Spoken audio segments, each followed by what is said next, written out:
الحمد لله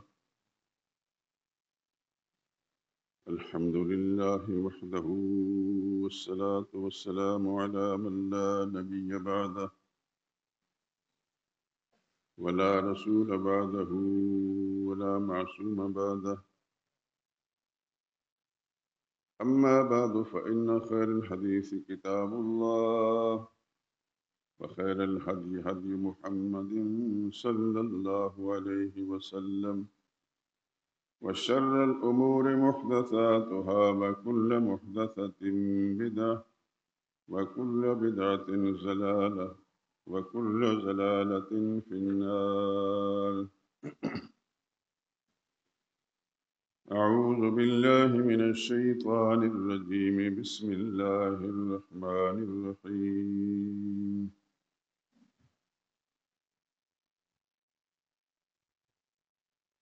قل ادعوا الذين زعمتم من دون الله لا يملكون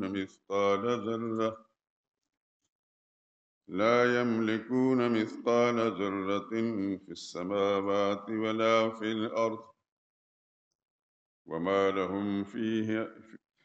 لهم فيهما من شرك، وما له منهم من ظهير.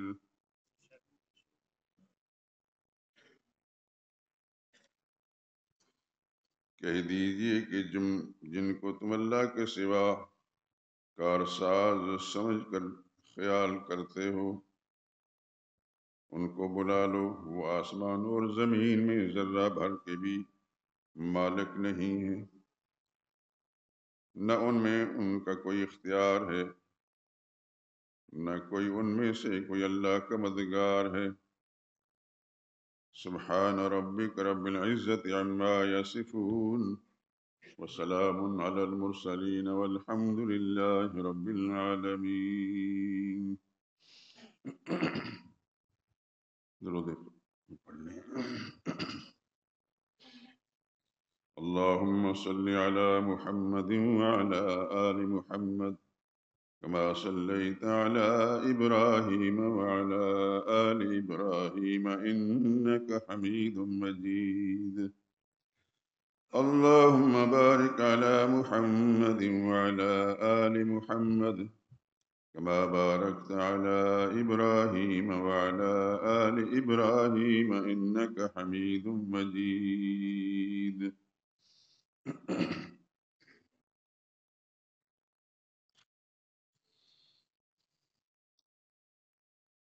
کس سے مانگیں کہاں جائیں کس سے کہیں،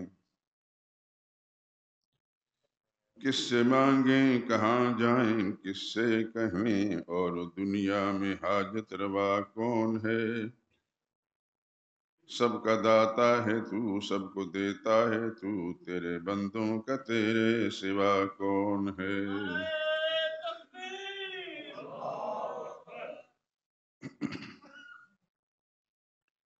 کون مقبول ہے کون مردود ہے، بے خبر کیا خبر تجھ کو کیا کون ہے. جب تلیں گے عمل سب کے میزان پر، تب کھلے گا کہ کھوٹا کھرا کون ہے. کون سنتا ہے فریاد مظلوم کی، کس کے ہاتھوں میں کنجی ہے مقسوم کی. کون سنتا ہے فریاد مظلوم کی، کس کے ہاتھوں میں کنجی ہے مقسوم کی. رزق پر کس کے پلتے ہیں شاہ و گدا، رزق پر کس کے پلتے ہیں شاہ و گدا. مسند آرائے بزم عطا کون ہے. اولیاء تیرے محتاج اے رب کل، اولیاء تیرے محتاج اے رب کل. تیرے بندے ہیں سب انبیاء و رسل، ان کی عزت کا باعث نسبت تیری، ان کی پہچان تیرے سوا کون ہے.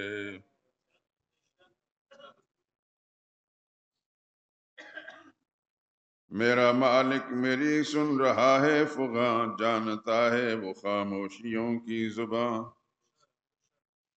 میرا مالک میری سن رہا ہے فغاں، جانتا ہے وہ خاموشیوں کی زباں۔ اب میری راہ میں کوئی حائل نہ ہو، نامہ بر کیا بلا ہے صبا کون ہے۔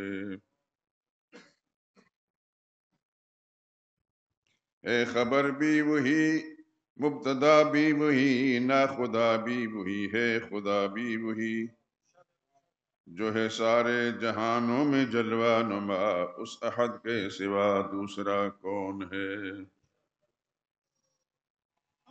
انبیاء اولیاء اہل بیت نبی، انبیاء اولیاء اہل بیت نبی، تابعین و صحابہ پہ جب آ بنی، گر کے سجدے میں سب نے یہی عرض کی، تو نہیں ہے تو مشکل کشا کون ہے۔ کس سے مانگیں کہاں جائیں کس سے کہیں، اور دنیا میں حاجت روا کون ہے۔ سب کا داتا ہے تو، سب کو دیتا ہے تو، تیرے بندوں کا تیرے سوا کون ہے۔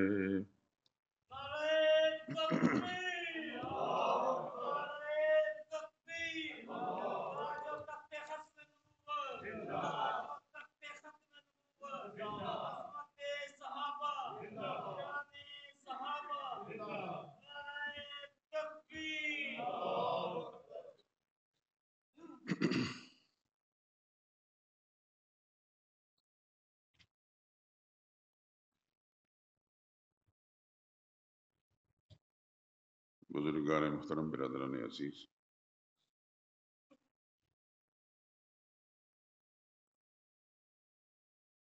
22ویں پارے میں سورہ سبا، جو قرآنی ترتیب کے اعتبار سے 34ویں نمبر کی صورت ہے، اس سورہ مبارکہ کی آیت نمبر 22 میں نے تلاوت بھی کی ہے، اس کا ترجمہ بھی پیش کیا ہے۔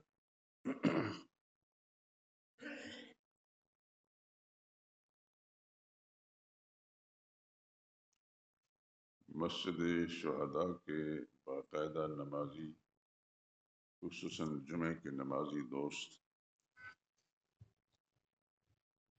وہ اچھی طرح جانتے ہیں کہ رمضان المبارک کے جمعۃ المبارک کے خطبات میں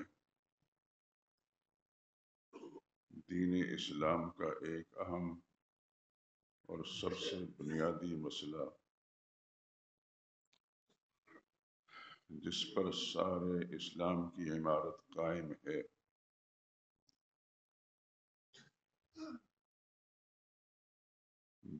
دین اسلام کا اساسی اور بنیادی مسئلہ، جس کے لیے خالق کائنات نے 1,00,000 کئی ہزار انبیاء کرام علیہ السلام مبعوث فرمائے، اور وہ زندگی بھر یہی مسئلہ لوگوں کو سمجھاتے رہے، تاہاں کہ آخری پیغمبر حضرت محمد مصطفیٰ صلی اللہ علیہ وسلم کو بھی اللہ نے مبعوث فرمایا، اور آپ نے بھی یہی مسئلہ قوم کے سامنے پیش کیا۔ اور جانتے ہیں آپ، کئی دفعہ اس کا ذکر کر چکا ہوں کہ حرم شریف خانہ کعبہ کے اندر صفا پہاڑی، جس سے آپ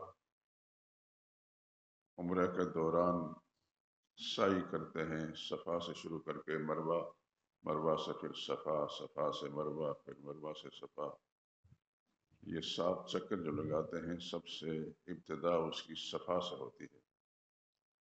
جس زمانے کی میں بات کر رہا ہوں، اس زمانے میں اس میں عمارت نہیں تھی۔ وقت گزرنے کے ساتھ ساتھ بہت کچھ تبدیلیاں آئیں، لیکن مقدس مقامات جن کے ساتھ مسلمان کی عبادت کا تعلق ہے، وہ اسی طرح ہیں، اسی نام سے ہیں۔ اس پہاڑی پر چڑھ کر اللہ کے پاک پیغمبر صلی اللہ علیہ وسلم نے اہل مکہ کو بلایا۔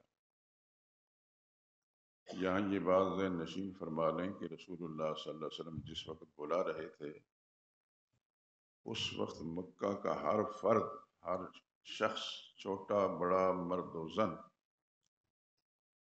محمد مصطفیٰ صلی اللہ علیہ وسلم کے بارے میں یہ عقیدہ رکھتا تھا کہ اس سے بڑا دیانتدار، امانتدار، شریف انسان کسی ماں نے جنا ہی نہیں۔ چنانچہ حضور صلی اللہ علیہ وسلم نے اپنا موقف پیش کرنے سے پہلے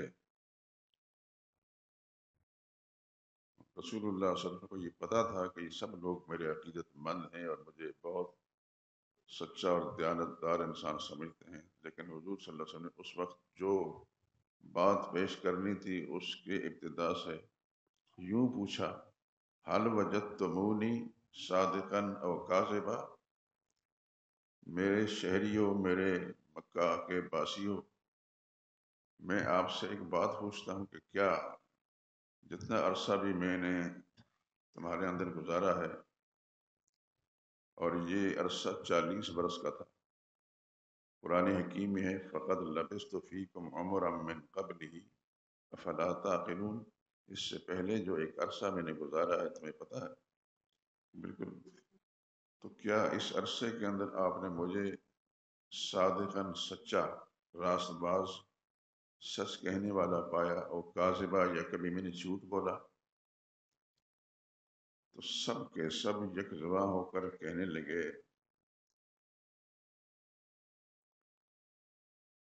ہم نے آپ کو ہمیشہ سچا ہی دیکھا، سچا ہی پایا۔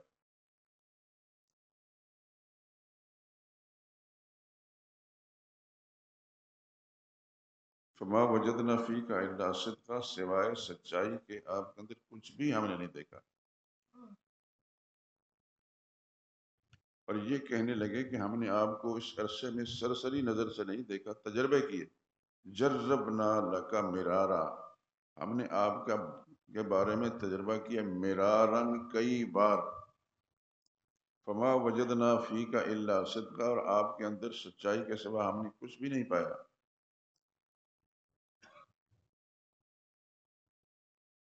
حضور صلی اللہ علیہ وسلم نے یہ بات فرمانے سے پہلے یہ بھی فرمایا: فقد لبثت فیکم عمرا من قبلہ، اس سے پہلے میں ایک عمر آپ کے اندر گزار چکا، تمہیں پتہ ہے؟ کہنے لگے سب پتہ ہے۔ رسول اللہ صلی اللہ علیہ وسلم نے دوسری بات یہ پوچھی کہ یہ جو پہاڑ ہے، آپ جانتے ہیں، یقیناً آپ تشریف لے گئے ہوں گے، اللہ آپ کو بار بار لے جائے، بار بار لے جائے، بار بار لے جائے، وہاں کا تقدس، وہاں کی برکتیں آپ کو نصیب فرمائے، اور میرے لیے بھی دعا کریں کہ اللہ مجھے بھی وہاں حاضری نصیب فرمائے۔ میرے جیسا ناکارہ سا آدمی جب میں اس کا ذکر کرتا ہوں تو میرے بدن پر رونگٹے سے کھڑے ہو جاتے ہیں کہ میں کیا ہوں، میری حیثیت کیا ہے، لیکن میرے رب کی شان دیکھیں۔ اللہ اکبر! 13 مرتبہ اللہ نے اپنے گھر کی زیارت نصیب فرمائی۔ آپ حضرات تو وسائل والے ہیں، کاروباری ہیں، میں تو بالکل ناکارہ سا انسان ہوں، عمل کے اعتبار سے بھی، وسائل کے اعتبار سے بھی، لیکن میرا رب بلاتا رہا ہے، مجھے اب بھی سمجھ میں نہیں آ رہی۔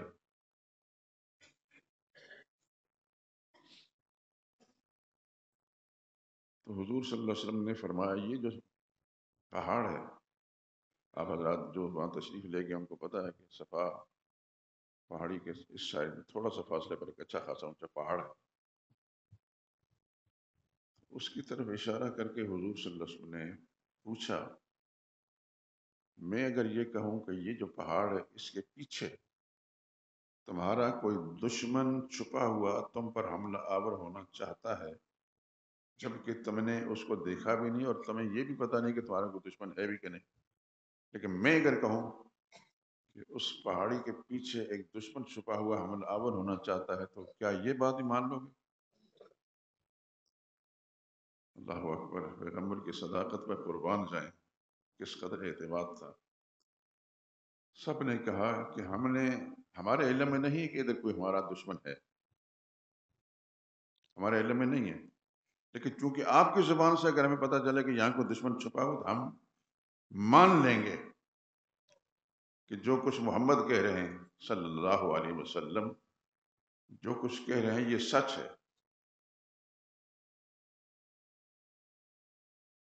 اللہ اکبر! کیا راست بازی اور سچائی کا عقیدہ تھا! کبھی کبھی وہ لوگ یہ بھی کہتے تھے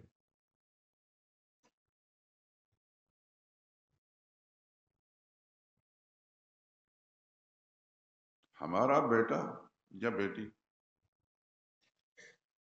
بیوی یہ کہے کہ یہ آپ کا بیٹا ہے یا بیٹی ہے، اس شک ہو سکتا ہے،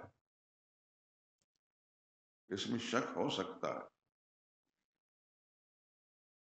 کہ کہیں اس نے خیانت کی ہو،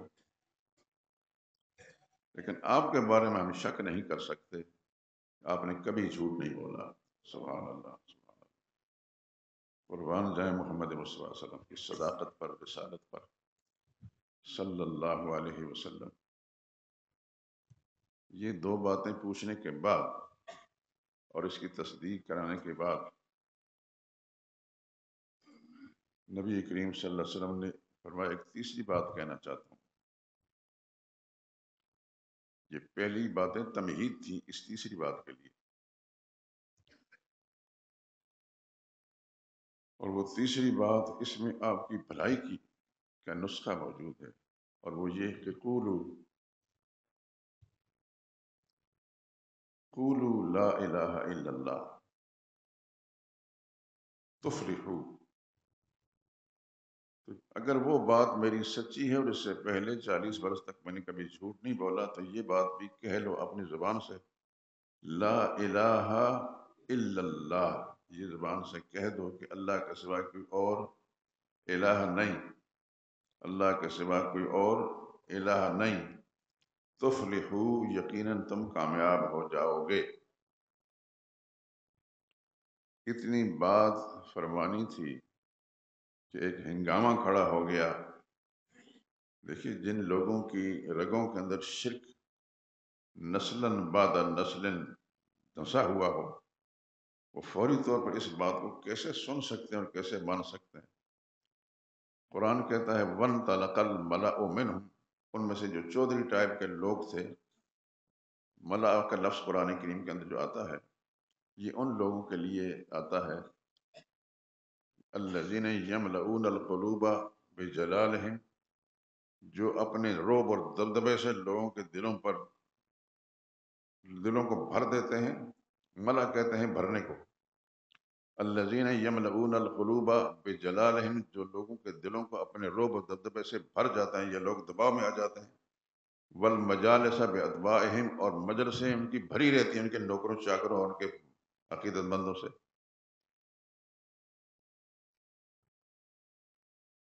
تو قرآن کہتا ہے وَانْطَلَقَ الْمَلَأُ مِنْهُمْ، چودھری ٹائپ کے لوگ، رئیس ٹائپ کے لوگ، خان نواب جاگیردار لوگ، کوئی ادھر بھاگا کوئی ادھر بھرا،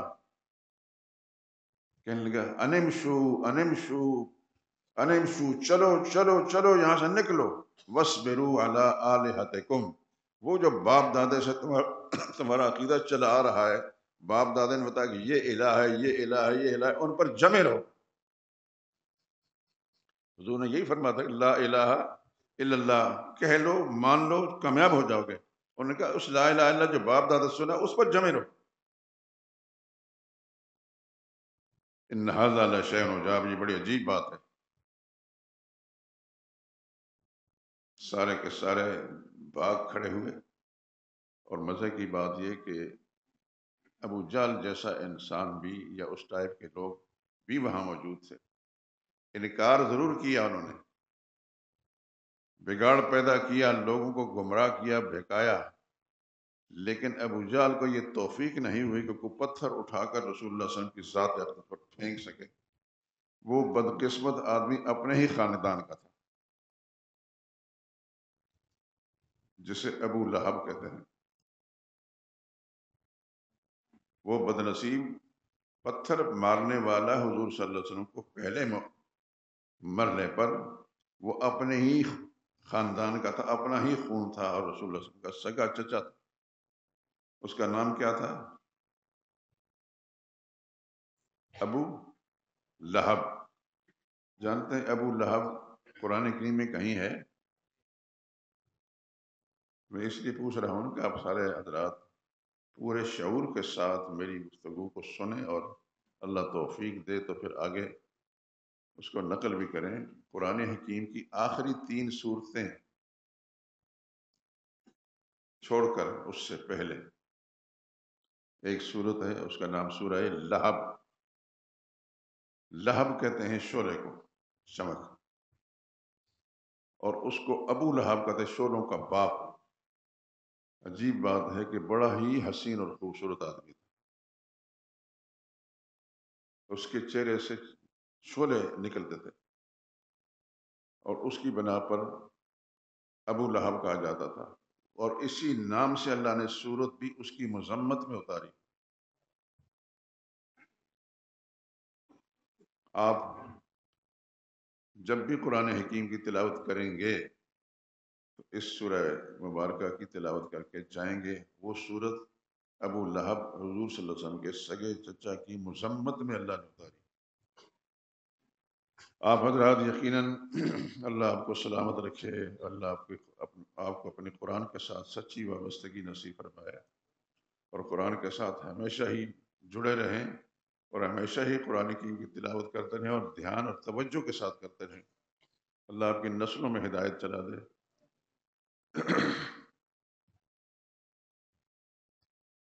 یہ ابو لہب رسول اللہ کا سگا چچا۔ پھر حضور صلی اللہ علیہ وسلم نے اپنی 2 صاحبزادیاں ان کے بیٹوں کے نکاح میں دی۔ نبی کریم صلی اللہ علیہ وسلم نے اپنی 2 صاحبزادیاں، آپ حضرات سے میں یہ بار بار پوچھتا اس لیے ہوں کہ میں یہ چاہتا ہوں کہ ہر بات آپ کے ذہن میں راسخ اور پختہ ہو جائے۔ رسول اللہ صلی اللہ علیہ وسلم کے سگے چچا ہی نہیں تھے، بلکہ دوسری طرف سے رشتہ بھی تھا۔ وہ یہ کہ حضور صلی اللہ علیہ وسلم نے اپنی 2 صاحبزادیاں ان کے بیٹوں کے نکاح میں دیں۔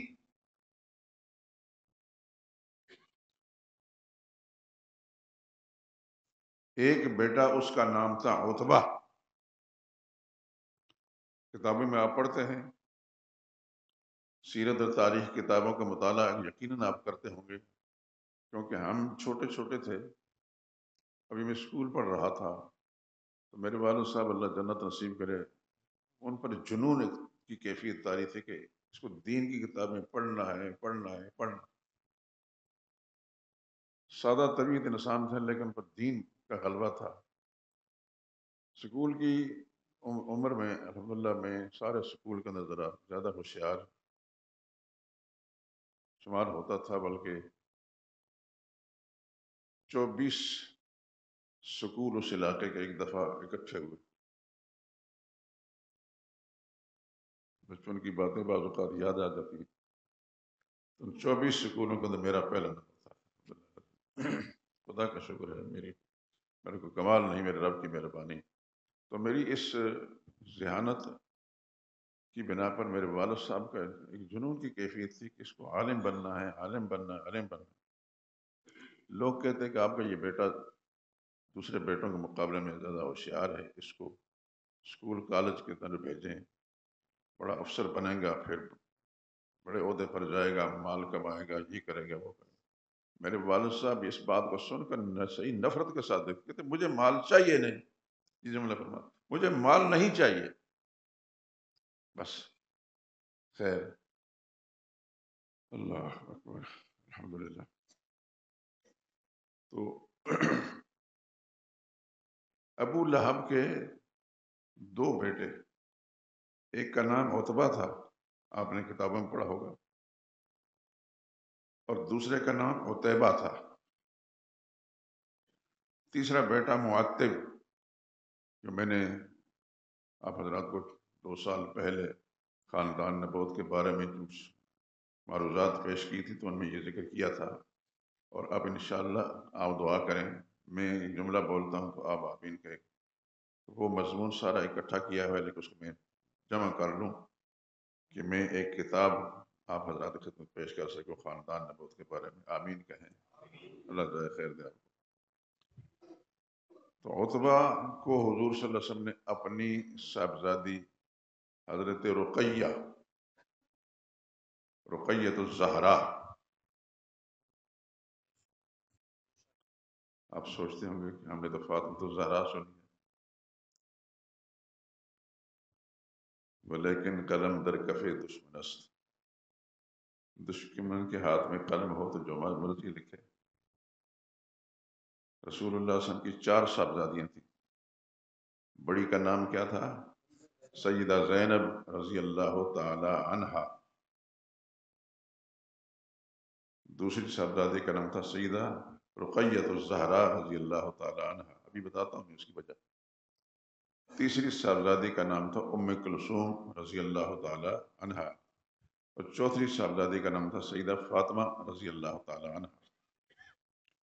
جس ترتیب کے ساتھ میں نے ان کا نام لیے ہیں، ان میں سے جو بڑی صاحبزادی تھی سیدہ زینب رضی اللہ تعالی عنہا، یہ حضور صلی اللہ علیہ وسلم کی زوجہ مطہرہ سیدہ خدیجۃ الکبریٰ رضی اللہ تعالی عنہا کے بھانجے، ان کا نام تھا ابو العاص بن ربیع رضی اللہ تعالی عنہ، ان کے نکاح میں تھی۔ اور یہ بھی میں بتا دوں کہ ابو العاص بن ربیع مکی زندگی میں رسول اللہ صلی اللہ علیہ وسلم کے یار دوست تھے، جس کو ہم اپنی زبان میں کہتے ہیں۔ اس قدر دوستی تھی کہ ہر روز رات کا کھانا رسول اللہ صلی اللہ علیہ وسلم کے ساتھ وہ کھاتے تھے۔ حضور صلی اللہ علیہ وسلم چونکہ بہت امیر آدمی تھے، مکہ شہر کے بڑے بڑے تاجر، بڑے امیر آدمی، بڑے کاروباری آدمی، اور رسول اللہ صلی اللہ علیہ وسلم کے ساتھ نہایت دوستانہ محبت۔ اور تیسری ایک بات اور بھی، ان کا نام امین بھی تھا، مکی زندگی میں ان کو امین کہا جاتا تھا، اور دوسرا جملہ ان کے لیے کہا تھا جرب البطحہ، مکہ شہر کا مکہ کا شیر، مکہ کا شیر، یعنی اتنے دلیر اور بہادر آدمی تھے، اور امین دیانتدار بھی تھے، بڑے کاروباری تھے، رسول اللہ صلی اللہ علیہ وسلم کے ساتھ دوستانہ یارانے میں تھے۔ تو نبوت سے پہلے رسول اللہ صلی اللہ علیہ وسلم کے ساتھ اٹھنا بیٹھنا، اکٹھا کھانا کھانا، یہ سب تھا۔ یہ سیدہ خدیجہ رضی اللہ تعالی عنہ جو حضور صلی اللہ علیہ وسلم کی پہلی زوجہ مطہر ہے، ان کے بھانجے تھے۔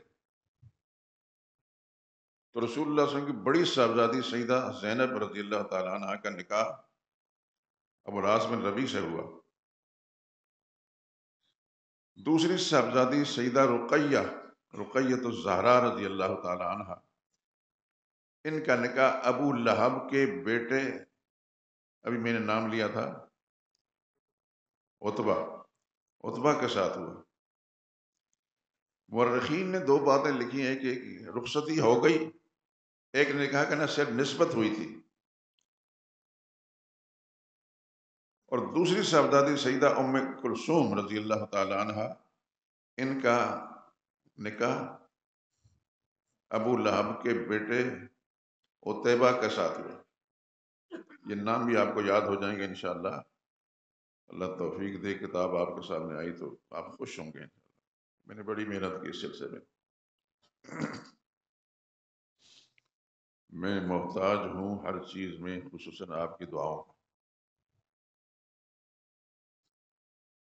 اور میں یہ کہتا ہوں کہ میں ہر روز آپ کے لیے دعائیں کرتا ہوں۔ میں آپ کو بتاتا نہیں، لیکن ضمن آگئی بات، قبولیت میرے اللہ کے پاس ہے۔ اللہ آپ کو دنیا آخرت کی بلائیاں نصیب کرے، دونوں جہانوں کی برکتیں عطا فرمائے، دین کا صحیح فہم نصیب فرمائے، آپ کی نسلوں کے اندر ہدایت چلا دے، آپ کے کاروبار میں آپ کو برکتیں دے۔ تو دوسرے بیٹے کے ساتھ رسول اللہ صلی اللہ علیہ وسلم کی صاحبزادی سیدہ ام کلثوم نکاح ہوا۔ اسی عرصے کے اندر رسول اللہ صلی اللہ علیہ وسلم نے نبوت کا اعلان فرما دیا، اور ہنگامہ کھڑا ہو گیا، اور پھر سب سے پہلے اپنے رشتہ داروں میں ابو لہب نے حضور صلی اللہ علیہ وسلم پر پتھر پھینکا، اور یہ کہنے لگا لوگوں خبردار اس کی بات مت سنو، یہ پاگل ہو گیا ہے، معاذ اللہ، سمجھیے جملہ بھی زبان سے نکلتے ہوئے بڑا، اس کا دماغ صحیح کام نہیں کر رہا، اس کی بات مت مانو۔ یعنی ابو لہب کفر میں اتنا پکا تھا کہ بڑی ڈٹائی کے ساتھ رسول اللہ صلی اللہ علیہ وسلم کے بارے میں یہ جملے کہے۔ اور پھر دوسرا انتقام اس نے یہ لیا کہ رسول اللہ صلی اللہ علیہ وسلم کی صاحبزادیاں کون سی؟ سیدہ رقیہ. ایک لفظ اور میں نے بولا تھا، رقیۃ الزہرا. زہرا کہتے ہیں بہت چمک دمک والی، نہایت حسین اور خوبصورت ہو. رسول اللہ صلی اللہ علیہ وسلم کی ساری صاحبزادیاں بہت خوبصورت تھیں، لیکن نسبتاً سیدہ رقیہ بہت ہی حسین تھی. بعد میں بتاتا ہوں، اس لیے ان کے لیے زہرا کا لفظ تھا، زیادہ حسن و جمال والی. ان کا نکاح عتبہ کے ساتھ اور ام کلثوم کا نکاح عتیبہ کے ساتھ. ابو لہب نے حضور سے انتقام لیتے ہوئے یہ کہا کہ محمد کی بیٹیوں کو طلاق دے دو. دونوں نے طلاق دے دی. آپ جانتے ہیں، سمجھتے ہیں اللہ تعالیٰ سب کو ایسی اولاد نصیب فرمائے کہ جن کی وجہ سے کبھی انسان کو دکھ نہ ہو. اور بیٹیاں جو ہیں ان کی وجہ سے اکثر انسان خصوصاً اگر کسی بیٹی کو طلاق ہو جائے تو کس قدر صدمہ ہوتا ہے انسان کو، بہت بڑا صدمہ ہوتا ہے. یہ صاحب اولاد ہی محسوس کر سکتا ہے. اللہ سب کو سکھ سکون نصیب کرے، اولاد کی طرف سے بھی، اپنی جسم جان کی طرف سے بھی، اپنے کاروبار کی طرف سے بھی. جب ابو لہب نے انتقام لینے کے لیے پہلے تو پتھر پھینکا، پھر دونوں بیٹوں کو کہا کہ محمد کی بیٹیوں کو طلاق دے دو، تو آپ اندازہ کر سکتے ہیں رسول اللہ صلی اللہ علیہ وسلم پر کیا گزری ہوگی. اللہ اکبر. ان کا نام یاد رہے گا نا آپ کو. سیدہ رقیہ کا نکاح کس سے؟ عتبہ کے ساتھ. اور سیدہ ام کلثوم کا عتیبہ کے ساتھ. یہ بولنا جانا، کیونکہ یہ عتیبہ وہ ہے جو حضور صلی اللہ علیہ وسلم کی زبان سے مبارک سے نکلا ہوا ایک جملہ، اس کے نتیجے میں ایک درندہ آیا، اس نے چیر پھاڑ کر ٹکڑے ٹکڑے کر دیا. وہ یہ کہ جس وقت رسول اللہ صلی اللہ علیہ وسلم کی بیٹیوں کو طلاق دینے کے لیے ابو لہب نے کہا اپنے بیٹوں کو محمد کی بیٹی کو طلاق دے دو، اور کیا کر سکتا تھا؟ پتھر تو پھینک ہی چکا تھا بد نصیب. عتبہ نے طلاق دی، لیکن رسول اللہ صلی اللہ علیہ وسلم کی شان میں جا کر گستاخی کوئی نہیں کی، بس اتنا کیا، باپ کے کہنے پر طلاق دے دی. عتیبہ نے صرف طلاق ہی نہیں دی بلکہ رسول اللہ صلی اللہ علیہ وسلم کے پاس گیا تو حضور صلی اللہ علیہ وسلم کے چہرے انور پر تھوکا بھی، اور آپ کا کرتا مبارک پکڑ کر پھاڑا. حضور صلی اللہ علیہ وسلم نے اس کیفیت پر، آپ جانتے ہیں کہ رسول اللہ صلی اللہ علیہ وسلم کسی کو بدعا نہیں دیتے تھے، لیکن اس موقع پر حضور صلی اللہ علیہ وسلم کس قدر ذہنی اذیت پہنچی ہوگی اندازہ کیا جا سکتا ہے. رسول اللہ صلی اللہ علیہ وسلم اللہم سلط علیہ کلبا من کلابک، یا اللہ اپنے درندوں میں سے کوئی درندہ اس پر مسلط کر. بس اتنے جملہ پر. کچھ ہی دنوں کے بعد ایک تجارتی قافلہ ملک شام جا رہا تھا، تو ابو لہب کے بیٹوں میں سے یہ عتیبہ بھی اس قافلے کے اندر. لیکن ابو لہب کو اتنا اندازہ تھا کہ محمد صلی اللہ علیہ وسلم ان کی زبان سے اگر بدعائیہ جملہ کسی لیے نکلا ہونا، اس کے اثرات سامنے آتے ہیں. اس لیے سارے قافلے کو، کافی لوگ تھے، بار بار تاکید کی کہ میرے اس بیٹے کا خیال رکھنا، بہت خیال رکھنا، بہت خیال رکھنا. چونکہ اس زمانے میں آج کے زمانے میں کے اعتبار سے نہ گاڑیاں تھیں، نہ سڑکیں تھیں، نہ شہر تھے. کہیں سفر میں جایا کرتے تھے تو ویرانوں کے اندر کہیں پڑاؤ کرتے تھے لوگ. ایک ویرانے میں پڑاؤ کیا اس قافلے نے، اور ابو لہب کی تاکید کے مطابق اس کے بیٹے کو رات کے وقت قافلے کے لوگ چاروں طرف انہوں نے اپنے بستر ڈالے، اس کو پھر کو سینٹر میں لٹایا. اللہ اکبر، اللہ اکبر. لیٹ گئے. اللہ کے نبی کی وہ بددعا جو ہے اس کے اثرات سامنے آئے. ایک درندہ اللہ نے بھیجا، کہاں سے بھیجا کچھ بتا نہیں سکتا، کیونکہ قافلہ کہاں جا کر لیٹا تھا اس کی تفصیل میرے پاس نہیں.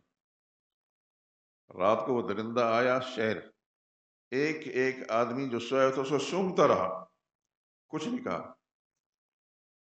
سونگتے سونگتے ابو لہب کا بیٹا عتیبہ اس کے پاس پہنچا، ایک پنجہ مارا، اس کے حلیہ بھی بگاڑ دیا اور اس جسم کے ٹکڑے ٹکڑے کر دیے.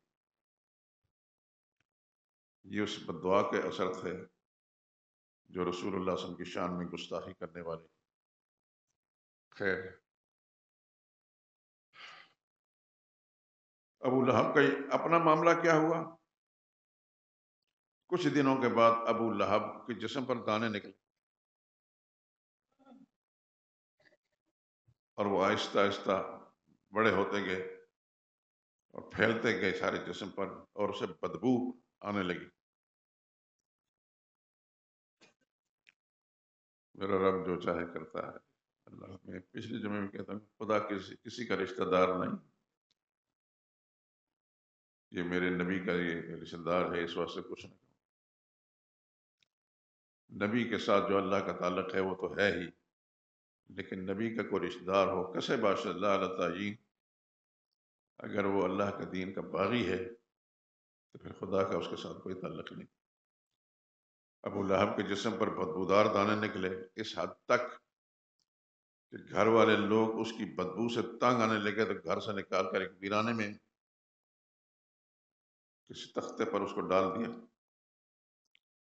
اور پھر اس حد تک بدبو پھیلی کہ حبشی غلام بلا کر وہ مر گیا۔ حبشی غلام بلا کر ایک کسی گڑھے میں لے جا کر اس کو پھینکا اور اوپر سے پتھر ڈال ڈال کے اس کو بند کر دیا۔ یہ کون تھا؟ اس سے پہلے کتاب میں پڑھا تو نہیں ہوگا، لیکن میں بتا دیتا ہوں، طالب علم آدمی ہوں، کتابوں کو مطالعہ کرتا رہتا ہوں۔ تو رسول اللہ صلی اللہ علیہ وسلم کے سگے چچا نے سب سے پہلے لا الہ الا اللہ کے موقف کی مخالفت کی، رسول اللہ صلی اللہ علیہ وسلم پر پتھر پھینکا، اپنے بیٹوں کو حضور صلی اللہ علیہ وسلم کی صاحبزادیوں کو طلاق دینے کے لیے تاکید کی، انہوں نے طلاق دے دی۔ ایک نے گستاخی کی، بدتمیزی کی رسول اللہ صلی اللہ علیہ وسلم کے ساتھ، اور حضور صلی اللہ علیہ وسلم کی بدعا کے مطابق اس کے ساتھ پھر ایک کلب من انقلاب ہے کہ اللہ درندوں میں سے ایک درندہ درندے نے اس کے ساتھ وہ کیا جو رہتی دنیا تک یاد رکھا جائے گا۔ اور خود ابو لہب کا کیا حال ہوا کہ اپنے گھر والوں نے اس کو بدبو سے تنگ آ کر باہر پھینک دیا، اور حبشی غلاموں نے لے جا کر گڑھے میں پھینک کر وہ پتھر پھینک کر اس گڑھے کو بند کر دیا۔ یہ کون تھا؟ یہ کون تھا؟ اب بولتے کیوں نہیں؟ ناراض تو نہیں ہوگے؟ میں نے ابو لہب کا کیوں نام لے لیا؟ اللہ نے اپنے قرآن تبت یدا ابی لہب، ٹوٹ جائیں دونوں ہاتھ ابو لہب کے، یدا ید کہتے ہیں ہاتھ کو، وہ تب خود بھی ہلاک ہو جائے۔ اللہ نے اپنے پیغمبر صلی اللہ علیہ وسلم کی عظمت کی خاطر رسول اللہ علیہ وسلم کے خاندان کا جو بڑا تھا ابو لہب، اس کو بھی معاف نہیں کیا۔ یاد رکھیں جو مسئلہ میں بیان کر رہا ہوں، مسئلہ یہ ہے کہ اس کے بغیر میری اور آپ کی نہ نماز قبول ہوگی، نہ جمعے کی نماز قبول ہوگی، نہ دعا قبول ہوگی، نہ صدقہ خیرات، نہ زکوٰۃ، کوئی چیز قبول نہیں ہوگی۔ یہ عقیدہ ٹھیک ہوگا، قولوا لا الہ الا، حضور نے جو فرمایا تھا، تو پھر سب کچھ ٹھیک ہے، نہیں ہے تو کچھ بھی نہیں۔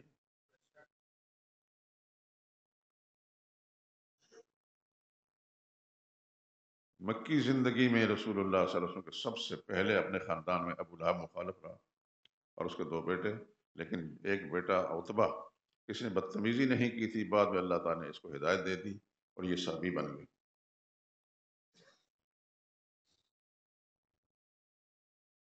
ساری گفتگو کا خلاصہ یہ ہے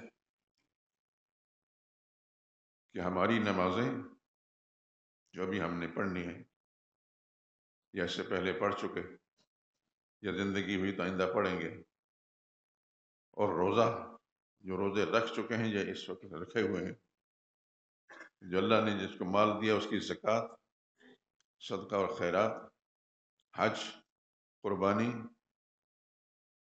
طواف، اعتکاف، یہ سب چیزیں بیکار ہیں اگر عقیدہ ٹھیک نہیں۔ صاف صاف لفظوں میں کہہ رہا ہوں، مجھے اپنا پتہ نہیں کہ اگلی گھڑی کیا ہوگا، لیکن میں ذمہ دار ہوں اس بات کا کہ آپ حضرات جو اپنے گھر بار چھوڑ کر تشریف لائے مسجد کے اندر، اور یہ جذبہ لے کر آئے کوئی دین کی بات سنیں گے، اگر میں اس میں خیانت کروں تو مجھ سے بڑا مجرم خدا کا کوئی نہیں، لیکن اگر میں صحیح کہتا ہوں اور الحمدللہ صحیح کہتا ہوں تو پھر آپ حضرات کو ماننا ضروری ہے۔ کہ سب نے خدا کے سامنے جانا ہے، اور انشاءاللہ انشاءاللہ انشاءاللہ جب اس مسئلے کو صحیح مان کر جائیں گے نا، تو اللہ کی طرف سے وہ اعزاز و اکرام کا معاملہ ہوگا کہ اس کا اندازہ نہیں کیا جا سکتا۔ اس اعزاز کا کچھ میں اندازہ نہیں کر سکتا کہ آپ کو کیا آؤ بھگت ہوگی خدا کے سامنے، اور خدا ہم سب کو ایسا ہی رکھے، ہمارے ایمان کی سلامتی بھی ہو، جان کی سلامتی کے ساتھ ساتھ ایمان کی سلامتی بھی خدا نصیب کرے، بلکہ اللہ ہمارے گھروں کو دین سے آباد کر دے، بھر دے، ہماری خواتین کو، ہمارے بچوں کو بھی دین کا سچا خادم بنا دے۔ میری چونکہ ایک ذمہ داری ہے اس مسجد میں آنے کے ساتھ، اب تک جو کچھ اللہ کی توفیق سے میں کرتا رہا، اور آج کی یہ گھڑی بھی آ گئی۔ آپ حضرات میں سے بہت سے دوست بعد میں شامل ہوئے ہوں گے، یہ کچھ ایسے بھی ہوں گے کہ کبھی بھی نہیں آئے ہوں گے، کیونکہ 50 سال چھوٹا عرصہ نہیں ہوتا، بڑا عرصہ ہے۔ میں جب آیا تھا تو میری عمر غالباً 18 یا 19 سال تھی، اور 50 سال اس سے اوپر گزر چکے، اندازہ ہی کر لیں۔ اس عرصے کے اندر بہت سارے مجھ پر کیس بھی بنے، میں کسی کی توہین نہیں کرتا، لیکن بعض لوگوں کو میری یہ سچائی، راز بازی اچھی نہیں لگی، تو میرے خلاف کیس بھی بنا ہے، تو 10 کیس میں نے بھگتے ہیں، لیکن الحمدللہ کسی ایک بات کے اندر بھی کسی جج صاحب نے مجھے مورد الزام نہیں ٹھہرایا، بلکہ یہاں دھرم پورہ میں ایک عدالت تھی، اس کے اندر گیا تو جج صاحب کے سامنے جب گئے تو میری طرف مسکرا کر دیکھنے لگے۔ میں نہیں جانتا تھا ان کو، جہاں بھی خدا خوش رکھے ان کو۔ بعد میں پتہ چلا کہ یہ ذرا دوسرے طبقے میں سے، لیکن انہوں نے مسکرا کر کہا جی صاحب ذرا ہاتھ ہلکا رکھا ہے۔ میں نے کہا میں معمولی سا آدمی، میں کسی کو ڈنڈے مارتا ہوں، ایک زبان سے ایک بات سچی کہی ہے، وہ ان کو گوارا نہیں ہوئی، بس خیر۔ تو اس عرصے کے اندر یہ سبھی کچھ ہوتا رہا، الحمدللہ آج تک خدا بند قدوس نے ہمیں محفوظ رکھا ہے۔ آنے والے حالات میرے اللہ کے پاس ہیں، لیکن میرا ایک عقیدہ ہے، میرا ایمان ہے، میرا یقین ہے کہ اگر میں نے دین کی بات سچی نہیں کی تو مجھ سے زیادہ مجرم خدا کی مخلوق بدبخت کوئی انسان نہیں۔ اگر میں صحیح بات سمجھ کر صحیح بات پہنچاتا ہوں تو یہ میری ذمہ داری میں سے ہے۔ آپ حضرات، یہ سننے والے جو دوست بھی ہیں، ان کی ذمہ داری میں ہے کہ اس بات کو اچھی طرح سمجھیں، اور صرف سمجھیں نا، یہ اگلی گزارش کرتا ہوں، سمجھیں نا بلکہ آگے بھی پہنچائیں، آگے بھی۔ اگر صحابہ اکرام نے بات کو آگے نہ پہنچایا ہوتا تو مجھے اور آپ کو کیسے پتہ چلتا؟ یہاں مسجد شہداء نہ ہوتی، پاس عیسائیوں کا گرجا ہے، یہ ہوتا، یہاں کوئی مندر ہوتا، اور چیز ہوتی، کوئی اور چیز ہوتی۔ صحابہ کرام نے قربانیاں دی، محنتیں کی، پوری دنیا میں پھیلے، اور پھر ان کی برکات سے، ان کی محنتوں کے نتیجے میں اس جگہ میں خدا نے مسجد بنا دی، اور 50 سال سے یہ مسجد ہے، اور مسلمان اس میں نماز پڑھتے ہیں اور دین کی باتیں سنتے ہیں، اور میرے جیسے ناکارہ گناہگار سا آدمی ان کو بات سمجھا رہا ہے، الحمدللہ العظیم۔ اور میں یہ بات کہوں کہ بے شمار، میں گن تو نہیں سکتا، بے شمار لوگوں کو اللہ پاک نے یہاں میری جیسی ناکارہ آدمی کی معروضات سے عقیدہ ٹھیک کرنے کی توفیق دی۔ میں جب آیا تھا مجھے یاد ہے کہ مسجد کے اندر صفیں بھری ہوئی نہیں تھی، 2 صفیں خالی تھی۔ سب سے پہلے میں رسول اللہ صلی اللہ علیہ وسلم کی سنت اور سیرت پر بیان کیا۔ کچھ دنوں کے بعد پتہ یہ چلا کہ بیڈن روڈ جو ہمارے پڑوس کے اندر روڈ ہے، اب تو ہمارے بہت سارے احباب ہیں وہاں کی خواتین دوسری عورتوں کو کہتے ہیں اپنے بچوں کو اس گول مسجد کی طرف نہ جانے دینا، وہاں ایک واوی مولوی آیا ہے، بچوں کو گمراہ کر دے گا۔ کسی نے مجھے لا کر بتا دیا، میں نے کوئی اس پر رد عمل میں، خدا ان کو ہدایت دے اللہ رسول۔ پھر مزے کی بات یہ کہ 1.5 سال کے بعد وہی عورتیں میری کیسٹیں منگوا کر محلے کی عورتوں کو اکٹھی کر کے تو ان کو سنایا کرتی تھیں۔ یہ اللہ کی توفیق ہے، میں نے کبھی کسی برائی، یہاں بیڈن روڈ پر آگے ایک مسجد ہے اوقاف کی، وہاں ایک علامہ صاحب تھے، علامہ ہی کہلاتے تھے، انہوں نے میری مخالفت کے لیے ایک آدمی کو اس زمانے 50 سال پہلے 500 روپے اس کو دیتے تھے کہ نعرے لگاؤ میرے خلاف، اتنے زور سے نعرے لگاؤ کہ مسجد شہداء تک آواز جائے، پھر اتنے زور سے نعرے لگاؤ کہ جامعہ اشرفیہ تک آواز جائے، تیسری بات اتنے زور سے نعرے لگاؤ کہ رائے ونڈ تک آواز جائے۔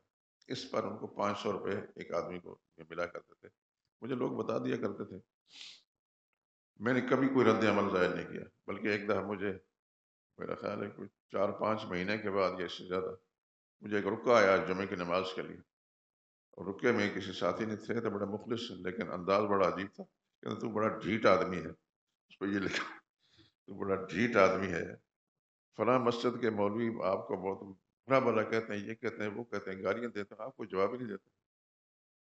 میں نے کہا تمہاری ہمدردی کا شکریہ، اللہ آپ کو جزائے خیر دے، میں گالیاں دینے کے لیے نہیں بیٹھا، مجھے اللہ نے اپنا قرآن بیان کرنے کی توفیق جتنی دی ہے یہ بیان کروں گا، جتنی گالیاں مجھے دے، میرے سامنے آ گالی دے، میں کچھ نہیں کہوں گا، کبھی گالی کا جواب میں نے گالی سے نہیں دیا الحمدللہ۔ بچپن کی باتیں مجھے یاد ہیں، تو اس کا وہ کام ہے، وہی صاحب جو میرے خلاف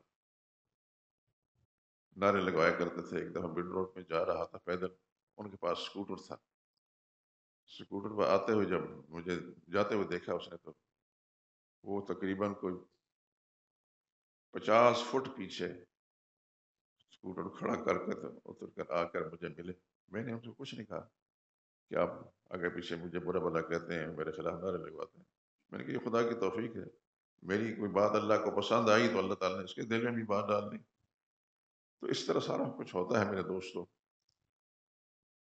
میں عرض یہ کر رہا تھا کہ آپ حضرات صرف اپنی ذات تک یہ بات نہ رکھیں، آپ کے گھر میں خواتین ہیں، آپ کی بیوی، ان کو بات سمجھائیں تاکہ آپ کا ضمیر مطمئن ہو کہ میری بیوی کا عقیدہ ٹھیک ہے، آپ کے بچے یا بہن بھائی، حتیٰ کہ والدین بھی اگر ان کے عقیدے آپ سمجھتے ہیں کہ ٹھیک نہیں ہے تو بڑے ادب کے ساتھ، احترام کے ساتھ ان کو عقیدہ سمجھائیں۔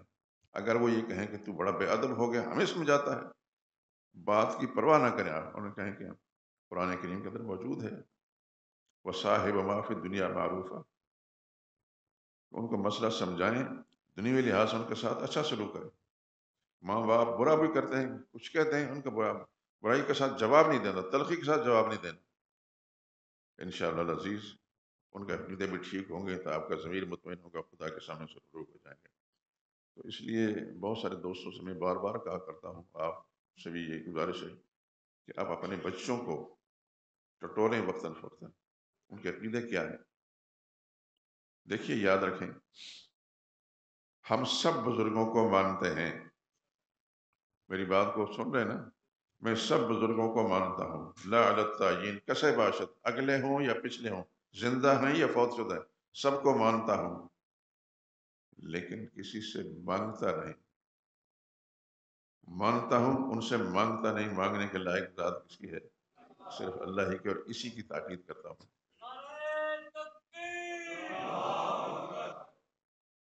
بہت سے لوگ کہتے ہیں یہ قاضی یونس بڑا وہابی ہے، پتہ نہیں یہ جملہ کہاں سے نکل گیا، گستاخ ہے معاذ اللہ، اللہ مجھے محفوظ فرمائے، کسی کی گستاخی کرنے سے خدا محفوظ فرمائے، خصوصاً نیک لوگ، دین والے لوگ، بزرگ لوگ، اللہ تعالیٰ ہمیں محفوظ فرمائے۔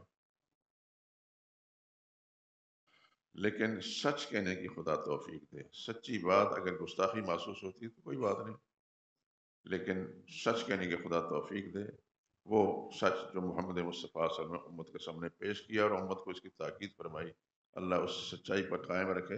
آپ حضرات کو بھی یہی مشن، یہی موقف، دیکھیے کاروبار آپ نے کرنا ہے، آپ کے کاروبار میں خدا برکت دے، اللہ آپ کے جسم و جان میں برکت عطا فرمائے، کاروبار میں برکت عطا فرمائے، لیکن وہ کاروبار مقصد نہیں، وہ ضرورت ہے۔ پیسہ کاروبار مقصد نہیں آپ کا، وہ ضرورت ہے، ضرورت برائے ضرورت ہوتی ہے، مقصد مقصد ہوتا ہے۔ صحابہ کرام نے بھی تو ہر کاروبار کیے ہیں، لیکن وہ انہوں نے برائے ضرورت کیے ہیں۔ آپ حضرات نے یقیناً بعض صحابہ کرام کی قبریں دیکھی ہوں گی، میں خود پشاور میں دیکھا، پشاور سے چند کلومیٹر کے فاصلے پر بہت سارے صحابہ کرام پوری دنیا کے اندر پھیلے، پوری دنیا میں پھیلے.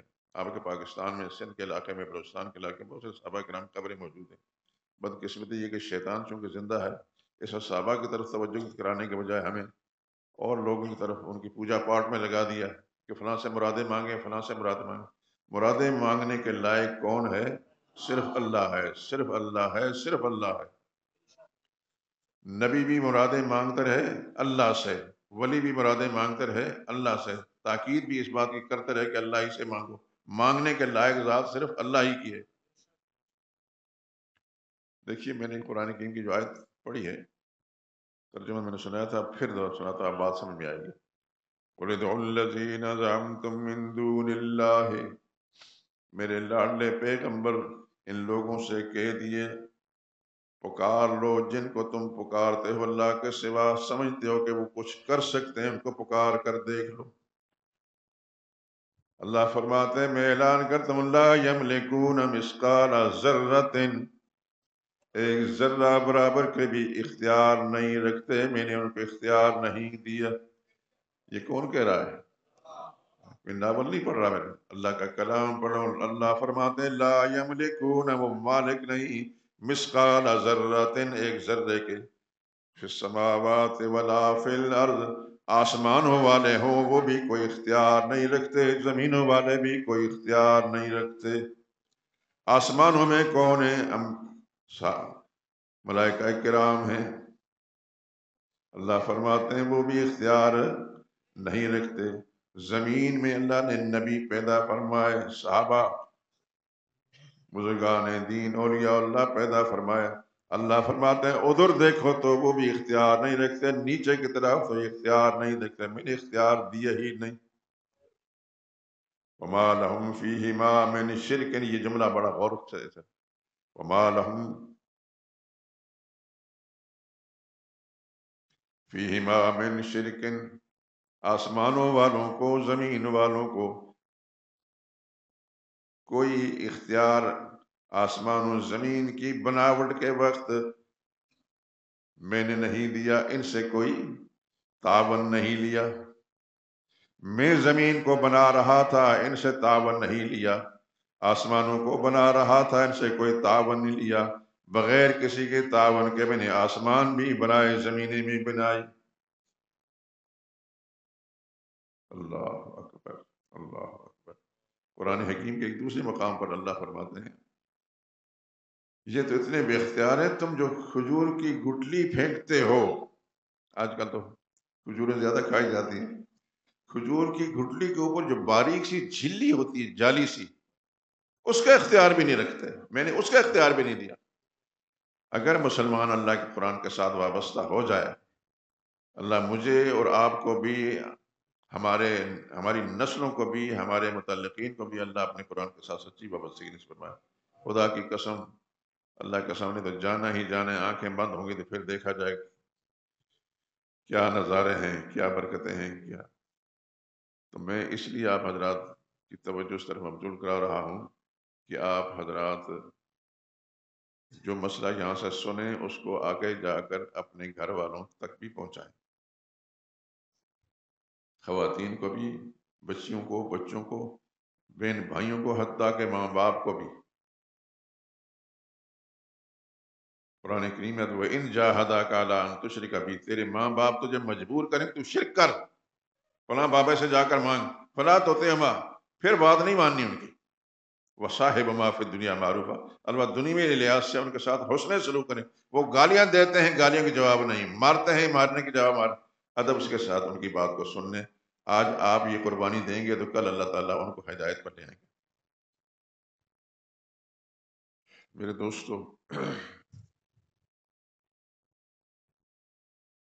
کیا ٹائم ہے؟ اچھا، 1:15 ہو گئے، پتہ ہی نہیں چلتا ٹائم کا. زندگی نے اگر ساتھ دیا، خدا آپ کو لمبی زندگی دے.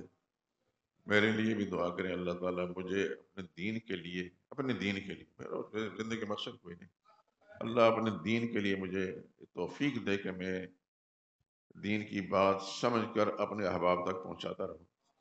انشاءاللہ العزیز.